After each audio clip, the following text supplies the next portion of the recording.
our business strategy right now is to focus on women's football for Yeah, the first year or two yeah, and really solidify the community of professional female footballers. right. But we always love to speak with any professional female athlete and hear their story. Yeah, But right now we're really focused on women's football and really getting that community extremely strong so yep. that then we can have a strong enough community to then branch out to other sports. But Hi everyone, and welcome back to the Sporting Gold podcast. And first of all, happy New Year as well. We're starting this off, with a podcast with Luca Deza. And Luca, first of all, thanks for taking the time and happy New Year. How's everything going? thank you guys for having me. You guys have had some amazing people on the podcast as I've seen. So I'm just thankful that you guys invited me on. Absolutely. Well, it's a pleasure having you here, and we're gonna dive a little bit into, what you're doing these days, your career. What are some of the tips and insights you have from the sport industry? Some cool things you're working on, both on and off the field. But first of all, I know you're currently based in Paris. Talk a little about that. Like, how's life in Paris? I know you're a Bay Area girl, so how's the change up, being in Paris these days? Well, Paris is amazing. I can't complain. Like we've talked about earlier, Paris is Paris. Right. It's a beautiful city, and yeah, I'm loving the city so far. There's a lot of things to do, so I don't get bored. That's awesome. And how's your French? Oof. Um, Putting you it's on the not spot good. here. It's not good. Like at this point, I understand a good lot, Yeah, but the accent that they have is so difficult. It's just right. so like specific, Yeah. and I can't get it yet. But You'll get there. I'm You'll trying get my there. best. I'm Yeah. trying my best. Takes time. But why don't we start a little bit about, just talk a little about, your journey in the sport industry, just take how your passion, for soccer, football all started for you, and a little bit about your journey in the sport industry so far. I mean, as a player, as a football player, I've been playing since I can remember, Like, probably like since the age of 3. yeah, I'm half Spanish, so in European culture, I mean, I think in culture that's not in the US, football is massive and it's everything. Like right. they say, fútbol es vida. Yeah, And so I just grew up in the household where football es vida. So right, I started right. playing when I was really, really little, and I played 2 years in Barcelona with boys, Nice. and I just grew up always with the ball at my feet. And so I think at a young age, I just fell in love with the sport, and I knew for a long time that I wanted to play professionally. That's awesome. And now, that journey is taking you all the way in to France and Paris, and obviously you're a professional player in France. So talk a bit about, how you ended up in France. How has your experience been, playing professionally abroad as well? Because obviously you've been kind of rooted up a little bit in the US soccer culture. So how was that kind of Yeah. transition, coming to Europe, and how has it been so far? So I started my professional football career in Spain, actually, in Nice. Sevilla. I signed my first professional contract with Sevilla FC. And there it was just a massive change for me because I grew up playing in the States and Right. I've always loved European football culture. And Mm. I've just was a massive and still am massive Barca fan. Yeah. And so I always knew I wanted to play in La Liga, and when I had the chance to go to Spain and play for Sevilla FC, I was just like, this is it. Like Yeah. um so happy. And so I played a few games in Spain, played against Barca, which was a dream come true, and Yeah. I started to get minutes and start to get rhythm, and then unfortunately I had a big injury, tore my ACL, I tore my meniscus. Wow. And unfortunately, this injury is just like extremely prevalent right now in women's football. We Yeah. still don't really know exactly why, but like you see it everywhere now. Yeah. And Interesting. this injury, it took a long time to heal. Like I'm still healing from it, but I went from Sevilla to the Canary Islands and Nice. played for Tenerife. Hmm. And I played there for around 6 months, but I was still kind of like on my path to my knee recovery. Right. And so I wasn't fully healed, and I needed like at least a year to feel like a footballer again, to get rhythm, Sure. Sure. and just kind of feel more or less normal or like how I did before. Yeah. And given, depending on your injury, you might not ever feel exactly the way you Yeah. were before, Right. but it's just kind of learning how to play with your new knee, you know? Yeah. And I had this amazing opportunity to come to Paris and do just that and play every game and play 90 minutes. And so that kind of led me to France from Spain. That's awesome. Yeah. I mean, like, obviously, you never know when that big injury happens, right? That's kind of like the risk Yeah. of any professional athlete and sports out Yeah, there, right? So an definitely. ACL is definitely it's a big hit. So it's I'm sure it was both a physical and mental challenge that you Yeah, had to definitely. overcome Definitely. there. But of course, like I'm sure you enjoyed your time in Spain, nonetheless, kind of coming a little bit back to the roots, and now Yeah. to colder, I would say at least a little bit colder France and Paris, but I'm sure you're still enjoying it. So talk a little bit about, obviously you're also the founder of Divine Time Agency. So talk a little bit about how that project came to life and a little bit about the key purpose behind it. Yeah, so I think when I was small, I had this vision of when you're a professional and you make it, you just really make it, you know? Right. And it's almost like when I was small, I was comparing myself to these male players, like the Yeah. players that played for Sevilla or Barca Right. or, the top leagues. And I was like, wow, when I make it, I'm gonna not have to worry about anything else, and I can Yeah. concentrate on football, and my family's gonna be taken care of. And I knew that it necessarily wasn't gonna be to that grandiose extent, Sure. but I didn't necessarily know how much of a struggle it would actually be to Right. be a professional female footballer.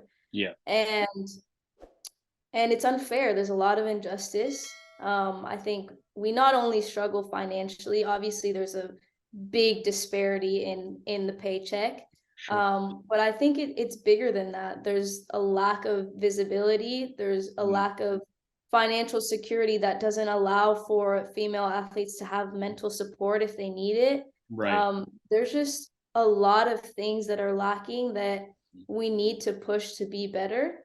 Yeah. And that's exactly how Divine Time came about. We're fighting That's for we're fighting for these things to change, and we believe that it needs to change. so talk a bit about kind of, I guess some of those elements that you saw, both in the US, being in Spain, being in France, like what are some of the differences? What are some of the challenges? What are some of the things that kind of stood out to you that kind of like verified, yeah, okay, we gotta do something here with this project. I mean, I think a great story that I like to share is that in Sevilla, me and my best friend Tony, we Yeah. would be training and it would be raining, it would be pouring down in Sevilla. Right. And after training, we would have to get on our bicycle, bike 10 minutes to go to the metro station, Yeah. and then from the metro, take an hour metro back home. Right. While the male players that were leaving the same exact facility as us were driving out in their Lamborghinis, their Maserati, their Ferrari. And I think it was at that moment where I'm like hood up, like I'm biking, I'm like already tired from practice, bro. Like, and Yeah. I'm just seeing these guys like driving past us. And Yeah. I'm just like, wow, the difference. It's Yeah. not even like a this and this. It's just Right. like, Right. you It's know, massive, right? and so I think that's one of the stories that I like to tell just because it's almost laughable at that Right. point because Right. we're in the same club, we're in the same facility, and I think that just kind of shows just the tremendous difference. Mm. Yeah, no, it makes total sense. And obviously, it's being there, physically seeing that and just kind of experiencing that firsthand it's just kind of elevates. It's like, well, that's you kind of like get kicked a little bit in the face there, I guess, in a sense, Yeah, mentally. But also, like, from it. did you see kind of like going to Paris and France as well? Like, do you see kind of like the same kind of challenge struggles there, or have you seen like any differences in terms of how things have been? I mean, I think this is a global issue Yeah, across and not only just women's football, but across right, all female sports, whether that's the WNBA, whether that's professional volleyball. And I've had the pleasure of speaking to so many different professional female athletes across the industry, and right, it's so interesting that we all have such similar stories of going through mm, the same struggle. right, And I don't think that it necessarily matters what sport or yeah, where you are. It right, is the same struggle, unfortunately, yeah, unless you are at the very 1%. Even there, right. there's a big discrepancy, but I think for over 95% of professional female athletes, it's a very similar story. Right. And in your project, do you focus specifically on talking with the football players, soccer players, or do you kind of branch out and talk with all kind of female athletes about this?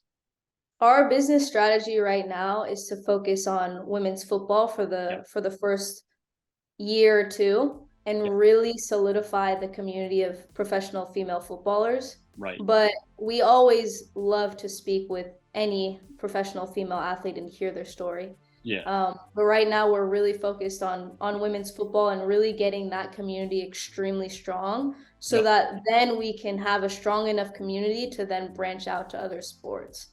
But I think right now women's football, there's a lot of things that need to change there, and I think a mistake would be trying to do a million different things at once. Sure. Yeah. No, it makes a lot of sense. And obviously you've been obviously very proactive. Since you were young, obviously as an athlete, but also during your time being a student athlete at UC Berkeley, you created Cal Sports Marketing Club.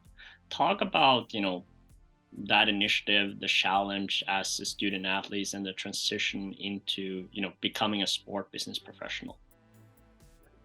Yeah, I think at the Cal Sports Marketing Club, I created that club because, again, lack of resources. I felt like as a student athlete, there were so many student athletes that weren't well equipped to enter the workforce after they're Right. done with the sport. Yeah. And so it was during COVID, and also I wanted to kind of, again, bring a community together. I think that's super similar to what I'm doing at Divine Time is Right. bringing community together. Yeah. Yeah. And what's super important about this is like it's not something that I can do alone or want Sure. to do alone.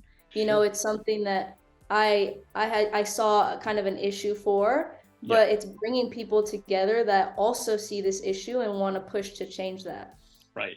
So at the Cal Sports Marketing Club, I realized again, like I said, that student athletes weren't well equipped to enter the workforce. They were, we're extremely when you're a student athlete, you're extremely focused on your sport, and you almost like are kind of told to just focus on your sport, right? Right. And with that, there's not a lot of preparation for interviews. There's not like a Mm, LinkedIn prep. You don't really know how to navigate all these different things that you sure. need to know. Yeah. And so we created this to help student athletes with that, as Yeah. well as have the best of the best in the sports business industry in the Bay Area, be guest speakers, Right. and have a kind of a mentorship there. That's great. Yeah, and I mean, like, I guess this is also a common problem as a student athlete in general in the U.S. It's not just in Cal or at UC Berkeley alone. It's a general problem, and I think obviously the NCAA has gotten their fair share of feedback on this as well, and so it's really great, obviously, having these kind of initiatives coming up. And at the end of the day, you have to have people like yourself taking that initiative, and if not, usually things often stand still. So that's obviously an extremely important part. But looking into kind of that coming abroad, what differences and similarities have you seen among the student athletes and professional players abroad when it comes to some of these challenges that you've been talking about in terms of struggling with transitioning into becoming a sport business professional and so forth? I think a big similarity is probably lack of resources again.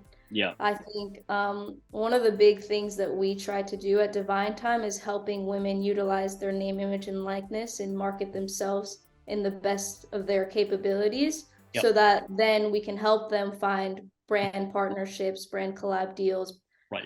sponsorships, etc. But a lot of players don't even know where to start, Right. right? And I think it's really difficult to start and navigate that without any tools. I think Mm. that's super similar to the Cal Sports Marketing Club. And now with student athletes being able to use their name, image, and likeness, Yep.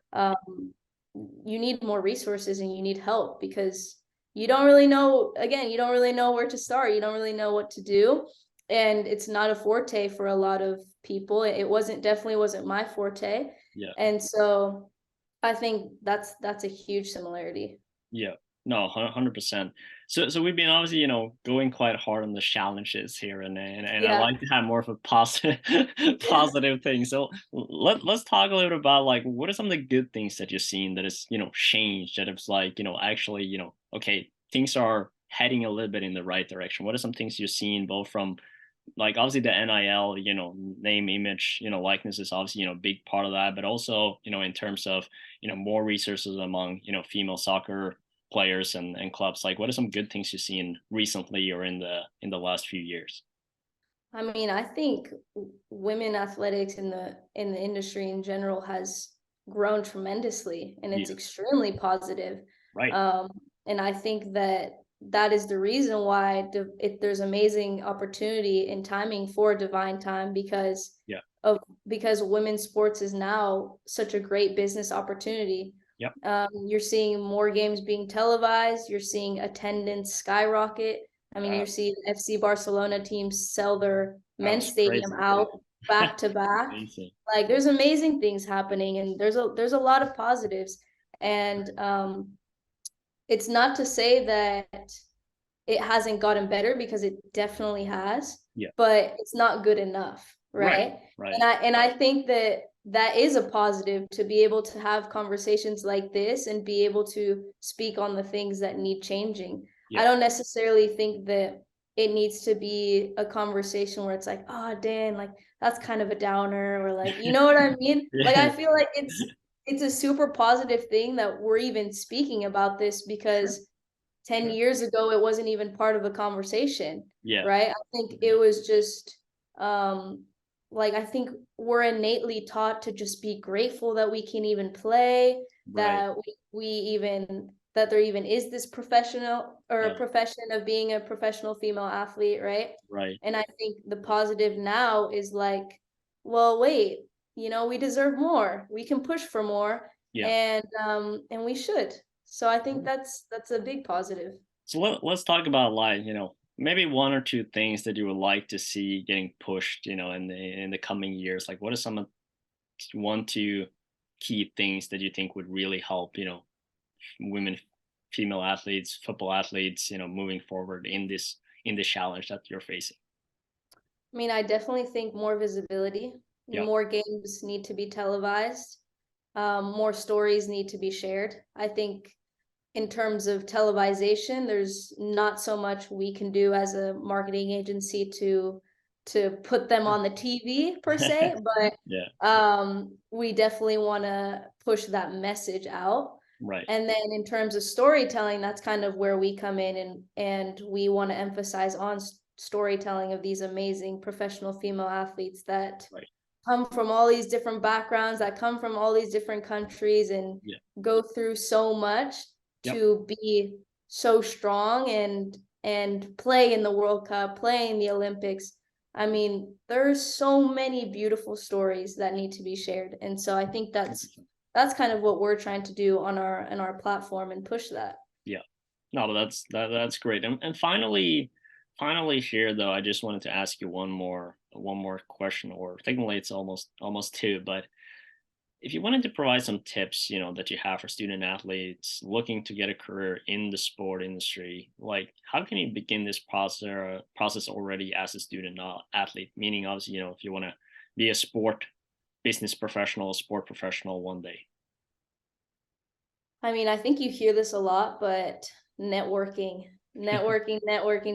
Like people say this a lot, and it's Right. like a lot of times it's about who you know, and it's not necessarily that, it's about who knows you. Yeah. And it's getting your name out there and not being afraid to try and connect with people and have conversations and be a sponge Mm, to people that you look up to and you want to be. So for me, I do a lot of time on LinkedIn reaching out to a million different people. right. And that's not to say that everyone's going to answer. And I think a lot of people are shy to do that, or Sure. they don't want to necessarily bother somebody who might be super busy, Right. um, or they feel a little bit let down because they reached out to a couple people and these people didn't Yeah. respond. Right. But it's about you being almost annoying to the sense like where you just keep messaging the right people, and Yeah. one or two people are going to respond, and those two people might then help you out so much and be great mentors to you. Right. And so I think it's just that putting yourself out there and Sure. being a sponge. Yeah, no, it makes total sense. And I mean, like, just to kind of add on to it or follow up on that is literally, don't forget to follow up, because Yeah, sometimes, maybe, I mean, like, I know myself too. I get caught up in this where I'm like, I see a message and then I'm like, yeah, I'll get back to that. And then I just, yeah, get involved with exactly. like, everything happening. So like, if somebody follows up, I'm like, oh yeah, right. I'll take care of it. So it's not Exactly. always, that maybe they forget or maybe, things come up, right? So they kind of, it happens, right? So it's just being on top of things, and And be active yeah. as you were saying.